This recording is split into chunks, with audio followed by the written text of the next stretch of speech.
Alors, cette vidéo va être consacrée aux façons d'acquérir des droits sur les biens. Comment on acquiert les différents droits qu'on a vus sur les biens, pleine propriété ou bien un droit réel démembré, type usufruit ou servitude. C'est très important que vous compreniez bien ces modes d'acquisition des droits sur les biens, parce que, outre qu'ils ont leur régime propre et que ça peut carrément donner lieu à des problèmes de droit dans un cas pratique ou dans un arrêt, euh, ça va être indispensable pour bien comprendre ensuite les règles de protection des droits sur les biens.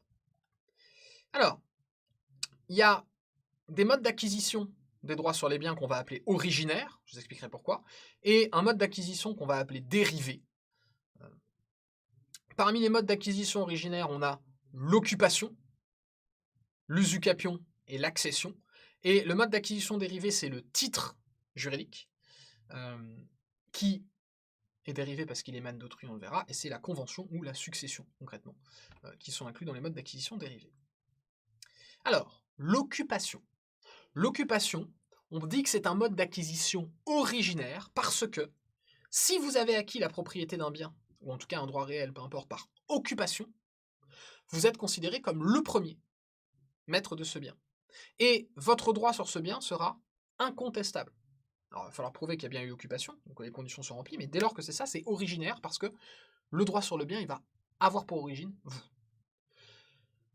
L'occupation, c'est la façon dont on acquiert les choses non appropriées, d'où l'importance de la distinction notionnelle vue dans une vidéo précédente. L'occupation, c'est le mode d'acquisition des choses non appropriées, c'est-à-dire des choses sans maître. Les res nullius, les res relictae. Les choses qui n'ont jamais eu de maître et les choses qui ont été abandonnées par leur précédent maître. Bon. Donc concrètement, ça vaut que pour les meubles.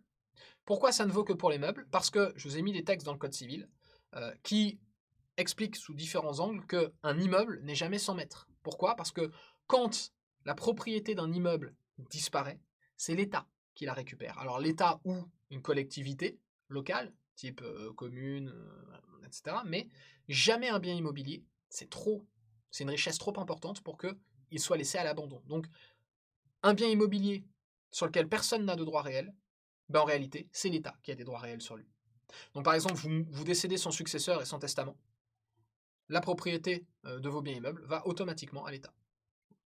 Alors, concrètement, on parlera d'occupation du coup que pour s'approprier un bien mobilier sans maître.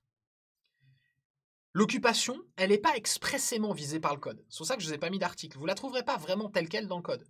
Mais en fait, c'est une notion que la doctrine a créée, elle a nommé, elle a utilisé le mot occupation, pour rendre compte d'une idée générale qui transparaît quand même à travers plusieurs articles du code, qui sont applicables aux choses non appropriées. Donc en fait, quand on regarde les choses non appropriées, ce qu'en dit le code, on va voir les conséquences liées à ce que la doctrine n'a fait que nommer, l'occupation de ces choses non appropriées. Bon. En substance, vous pouvez tout à fait considérer que l'occupation, c'est une forme de possession qui va permettre d'acquérir la propriété. Mais c'est une possession d'une chose non appropriée qui vous en rend propriétaire. On appelle ça l'occupation. Voilà. Donc la personne qui appréhende, qui s'empare, donc qui possède, qui récupère la possession d'une chose sans maître, en devient propriétaire parce qu'il occupe les prérogatives usus fructus et abusus sur cette chose. Il occupe le terrain, mais le terrain en tant que bien meuble, pas le terrain au sens strict du terme, c'est pour l'image, d'accord? Il occupe ici les prérogatives sur ce bien. Il les occupe sans concurrence, puisque personne ne le faisait avant lui. Et du coup, il a l'exclusivité des prérogatives sur ce bien. Alors, qu'est-ce qu'on peut occuper concrètement? Je vous ai dit toutes les choses non appropriées, avec quelques cas particuliers quand même. Donc, par exemple, pour les animaux sauvages, là, dans le code, vous avez l'exemple des animaux sauvages, on vous le dit expressément, on ne vous parle pas d'occupation, mais on vous explique que les animaux sauvages, celui qui les chasse et les capture en devient le maître. La doctrine ajoute par occupation. Alors évidemment, sous réserve que ces biens soient appropriables en droit, c'est-à-dire que ce ne soient pas des espèces protégées, des choses sans maître, parce qu'elles ne peuvent pas en avoir en vertu de la loi. Et évidemment, on pense tout de suite aux choses abandonnées, les déchets notamment. Attention quand même aux choses perdues, on pense notamment aux épaves qui sont soumises à un régime particulier, et aux choses aussi cachées. Les trésors. Les trésors, oui c'est vrai, sont appropriables par celui qui les trouve, mais pas seulement par celui qui les trouve, ça dépend aussi d'où il les trouve. Donc c'est des choses abandonnées en quelque sorte, ou des choses en tout cas sans maître au moment où on les découvre, mais qui ont un régime un peu autonome par rapport aux vraies choses sans maître, qui elles sont juste appropriables par le premier venu, par celui qui les occupe le premier. Deuxième mode d'acquisition de la propriété originaire qui va marquer la source originelle des droits sur ce bien, l'usucapion. Attention, l'usucapion, vous ne le trouvez pas dans les parties du code sur les biens, vous le trouverez dans la partie du code sur les règles de prescription. Parce que l'usucapion, c'est le nom qu'on donne à la prescription acquisitive d'un droit sur un bien, pleine propriété ou droit réel démembré. Ce qu'on vous explique à travers ces articles, qui là encore malheureusement sont rédigés souvent de façon un peu archaïque, même s'il y a eu quelques modifications de certains articles de temps en temps, l'idée c'est que l'écoulement d'un certain délai va vous faire acquérir le droit sur un bien. Donc l'écoulement d'un certain délai, c'est ce qu'on appelle la prescription. Et la prescription, elle peut avoir deux conséquences. Soit elle vous fait acquérir un droit, soit elle vous fait perdre un droit. Si elle vous fait acquérir un droit, logiquement, on l'appelle la prescription acquisitive. Si elle vous fait perdre un droit, on l'appelle la prescription extinctive. Attention à ne pas confondre les deux. L'usucapion est une prescription acquisitive, c'est-à-dire que l'écoulement d'un certain délai va vous faire devenir titulaire d'un droit. Alors pour que ça fonctionne, l'usucapion, il faut que vous soyez le possesseur du bien et que vous en soyez possesseur pendant un certain délai. Et à l'issue de ce délai, votre statut se transforme de possesseur en propriétaire. Et ce, de façon incontestable. Ce sera un mode de propriété originaire parce que la propriété aura pour origine certaine votre usucapion. Donc la possession pendant un certain délai va produire un effet acquisitif à l'expiration de ce délai. Attention, il faut que vous soyez entré en possession du bien sans qu'il vous ait été confié à titre précaire par son propriétaire.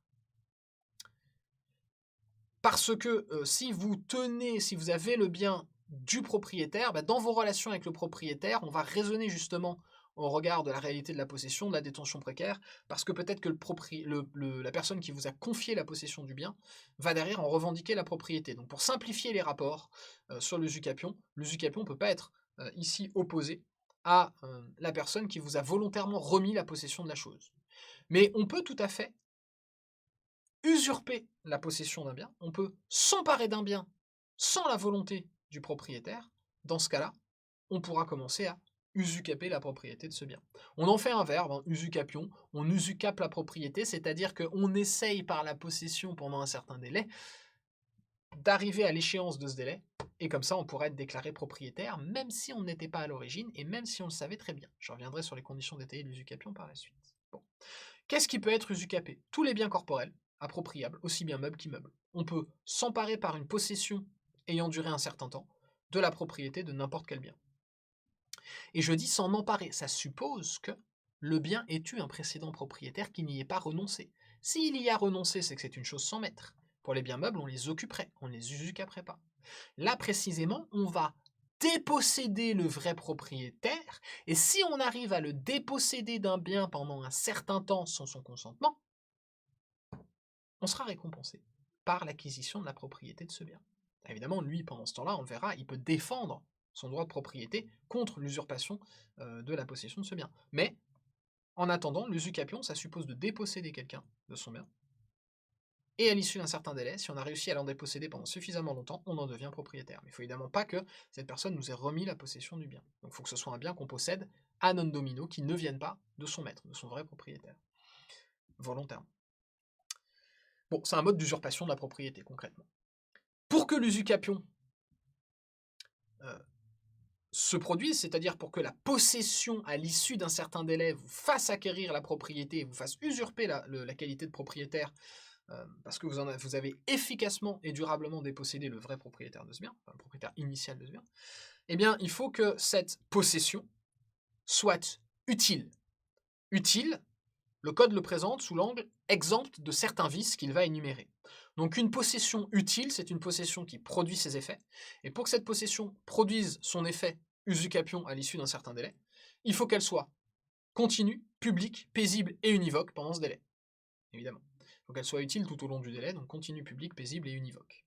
Ça veut dire quoi? Je vous renvoie à ce que vous avez vu en détail, et puis je reviendrai un petit peu là-dessus par la suite, mais retenez bien ces 4 critères: continu, public, paisible et univoque. Si la possession vérifie ces 4 critères pendant toute la durée du délai de prescription acquisitive, à l'issue de ce délai, cette possession se transforme en usucapion et vous fait devenir propriétaire du bien. Quelle est la durée du délai d'usucapion? Ça varie selon la nature du bien dont on s'est emparé de la possession et selon que on est de bonne ou de mauvaise foi sur la possession de ce bien.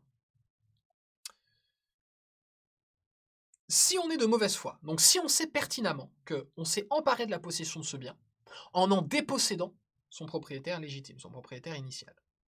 Si on sait très bien qu'on est en train d'essayer de piquer, je dis volontairement pas voler, parce que c'est pas une infraction de vol, mais si on est en train de déposséder le propriétaire du bien, et que celui-là ne réagit pas, on est de mauvaise foi, on sait très bien qu'on n'est pas le propriétaire de ce bien au moment où on le possède. Mais si on arrive à le posséder pendant 30 ans avec une possession utile, au bout de 30 ans, on est récompensé. Que le bien soit meuble ou immeuble, on en aura usucapé la propriété.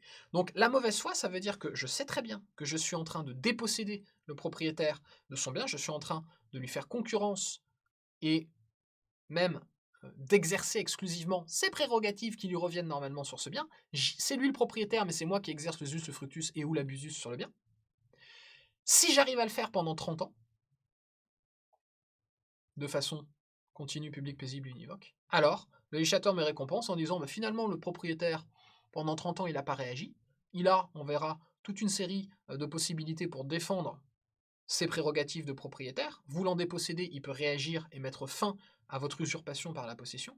S'il ne prend pas la peine de défendre ses prérogatives de propriétaire sur son bien, moi, législateur, c'est de l'économie, je veux que les richesses circulent, je veux que les biens soient exploités, eh bien, je vais récompenser d'une certaine façon l'usurpateur. Au bout de 30 ans, vous êtes comporté pendant 30 ans comme un propriétaire sans l'être véritablement, mais au bout de 30 ans, je vous mets à l'abri de toute poursuite qu'engagerait contre vous le propriétaire initial. Vous lui aurez effectivement piqué la propriété de son bien par l'usucapion. Et si vous êtes de bonne foi, c'est-à-dire si vous pouviez légitimement croire que vous avez la possession du bien parce que c'est vous son propriétaire, donc là, en gros, il y a deux personnes qui vont se dire propriétaires du bien, et les deux se croiront réellement propriétaires du bien. Il n'y aura aucun doute sur le fait que eux pensent être le légitime propriétaire et pensent que c'est l'autre l'usurpateur. Eh bien, ça évidemment, ça résulterait des faits d'un arrêt ou des faits d'un énoncé de cas pratique.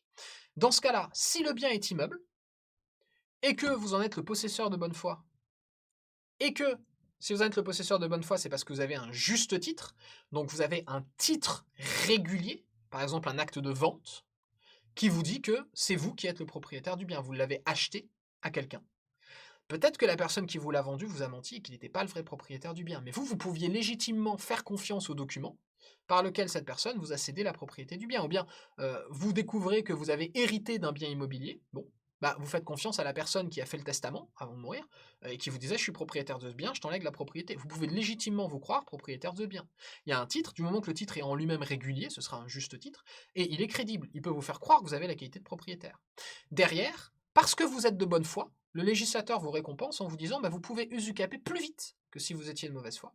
Même si finalement, c'est pas vraiment vous le propriétaire du bien, si vous êtes en possession d'un bien immobilier avec un juste titre et que vous êtes entré en possession de bonne foi, eh bien, évidemment que votre possession est utile, pendant 10 ans, il suffira que ça dure pendant 10 ans, et au bout de 10 ans, vous serez considéré par la loi officiellement comme le propriétaire de ce bien. Et donc vous serez à l'abri de toute action en dépossession qui pourrait être exercée contre vous, ou en revendication de propriété a fortiori. Et puis, si c'est un bien meuble, là, pour simplifier les choses et pour faciliter encore plus la circulation rapide des biens meubles dans l'économie, parce qu'un bien meuble, ça peut passer de la main à la main très rapidement, ça peut être vendu très très vite d'une personne à une autre, eh bien, particulièrement les meubles incorporels, eh bien, le législateur considère que si celui qui est entré en possession du bien meuble est de bonne foi, dès qu'il a la possession du bien meuble, il est automatiquement présumé en avoir acquis la propriété. C'est une sorte d'usucapion instantané, même si la doctrine le formule rarement comme ça, on peut considérer que c'est une forme instantanée d'usucapion. En fait de meuble, possession vos titres, c'est-à-dire qu'en fait de meuble, le fait de le posséder me fait être considéré par la loi irréfragablement comme propriétaire. À condition qu'évidemment je sois entré en possession de bonne foi. Que ma possession soit utile, mais ça je vais pas le redire à chaque fois. Ok. Dernier mode d'acquisition qu'on va voir, l'accession, d'acquisition originaire, l'accession. L'accession, c'est régi par les articles 547 à 577, et étymologiquement, c'est un mode d'acquisition de la propriété accessoire au fait que vous soyez déjà titulaire d'un droit réel sur un autre bien. Vous êtes titulaire d'un droit réel, on pourrait dire principal, ben vous êtes aussi titulaire de façon accessoire des biens qui sont liés aux biens dont vous êtes propriétaire de façon principale. Donc, concrètement, vous êtes propriétaire d'un bien A, vous êtes propriétaire de tous les accessoires de ce bien A. Donc ça s'applique aussi bien aux meubles qu'aux immeubles, mais c'est rare quand même qu'un meuble ait des accessoires, des ornements, des choses qui soient ajoutées, et puis en plus le législateur dans ce cas-là régit, notamment pour les orfèvres qui viennent orner des meubles, etc. Bon, c'est un peu plus compliqué, mais c'est très utile pour les immeubles. Par exemple, tout ce qui pousse sur un terrain, vous en avez la propriété par accession. La propriété d'un bien emporte propriété de tout ce que cette chose va fournir, des fruits et des produits. Par accession, vous êtes propriétaire de tous les fruits et des produits qu'a généré votre bien. Vous pouvez aussi avoir l'accession par incorporation. La propriété d'un bien emporte propriété de tout ce qui s'y unit et s'y incorpore. Alors derrière, on peut distinguer l'accession naturelle, ce qui se fait spontanément, et l'accession artificielle, ce qui est fait par le travail de l'homme. Accession naturelle, c'est par exemple les animaux qui viennent circuler sur votre terrain. Ils viennent par exemple nicher sur votre terrain, etc. Ou bien quelque chose tombe du ciel sur votre terrain. Bon. Parce que vous êtes propriétaire du terrain, vous êtes accessoirement propriétaire de tout ce qui s'y trouve naturellement. Si un cours d'eau va déposer du limon ou, je sais pas moi, contient des poissons, etc., eh bien vous êtes propriétaire de ces poissons qui sont accessoirement localisés sur votre terrain. Bon. C'est un peu comme si on avait le bien principal et puis les biens accessoirement générés par ce bien principal, ou qui s'y trouvent de façon accessoire. L'accession artificielle, là, ça nécessite le travail de l'homme, on pense à des constructions, des plantations. Alors, le code intègre dans l'acquisition par accession le cas où un tiers viendrait par erreur construire quelque chose sur votre terrain. Alors ça peut être plus ou moins par erreur, mais en tous les cas, si un tiers vient édifier entièrement une construction sur votre terrain, il vient construire une maison, une grange, peu importe, vous pourrez lui dire: «Eh mais là t'es chez moi, t'as construit quelque chose entièrement chez moi, ça m'appartient parce que c'est du coup devenu l'accessoire de mon bien». Alors évidemment, si le constructeur est de bonne foi, il faudra le dédommager, des matériaux, de sa main-d'œuvre, etc. Tout ça, c'est organisé par le code, mais on est propriétaire par accession des ouvrages entièrement édifiés sur son terrain, que ce soit de sa main ou par un tiers. Mode d'acquisition de la propriété dit dérivé, parce qu'en fait, on va tirer sa qualité de propriétaire de la qualité de propriétaire d'une personne précédente. Et c'est pour ça que c'est toujours une qualité de propriétaire incertaine, parce qu'on est propriétaire que pour autant que celui dont on a récupéré la qualité de propriétaire l'était bien lui aussi. Et donc ça veut dire que si cette personne a usurpé des prérogatives de propriétaire à une autre personne, par exemple s'est fait passer pour le propriétaire d'un bien pour nous le vendre, théoriquement il n'a pas pu nous vendre la qualité de propriétaire parce que lui-même ne l'avait pas. Bon. Donc le titre est toujours une source de propriété fragile, parce qu'on ne peut jamais être certain que le droit que vous tirez de votre titre est un droit légitime que vous a réellement transféré l'autre personne mentionnée par ce titre. Et ça, c'est vrai que ce soit une convention ou un testament, donc une succession. Dans une convention, éventuellement, il y a des difficultés sur la date de transfert de propriété, hein. Je vous ai mis quelques petits éléments là-dessus, mais je ne pense pas vraiment qu'on pourrait vous interroger sur ce point. C'est juste que j'en ai profité pour réintégrer des notions qu'on a vues précédemment, euh, comme les biens fongibles. Bon. Mais le plus important, c'est qu'en cas de pluralité de titres, ce qui peut arriver, hein, si on a postulons, le vrai propriétaire, monsieur X, est vraiment propriétaire d'un immeuble. Il le vend à monsieur Y. Sauf qu'entre-temps, son voisin, monsieur Z, s'est fait passer pour le propriétaire du bien de X et l'a vendu à B. Bah, du coup, on va avoir forcément des conflits sur la propriété de ce bien au regard des deux acquéreurs, parce qu'ils vont se dire, bah oui, mais moi, j'ai un titre qui dit que je suis propriétaire. Oui, mais ton titre, il t'a transféré la propriété à partir du vendeur. Et si le vendeur n'était pas vraiment propriétaire, il n'a rien pu te transférer du tout. Donc, un titre ne prouve pas avec certitude que vous êtes propriétaire d'un bien, il prouve que vous avez conclu un contrat dans lequel quelqu'un a prétendu vous transférer la propriété dont il était titulaire, mais sous réserve que ce soit vrai, en quelque sorte. C'est l'avantage des modes de propriété originaires, c'est que le législateur les a conçus comme ça, il a dit j'en fais de l'accession, de l'occupation et de l'usucapion des modes de propriété originaires, autrement dit, c'est la source certaine de propriété. Le premier à avoir usucapé, le premier à avoir occupé, le premier à avoir acquis la propriété d'un bien par accession, lui c'est le propriétaire certain, incontestable, du bien.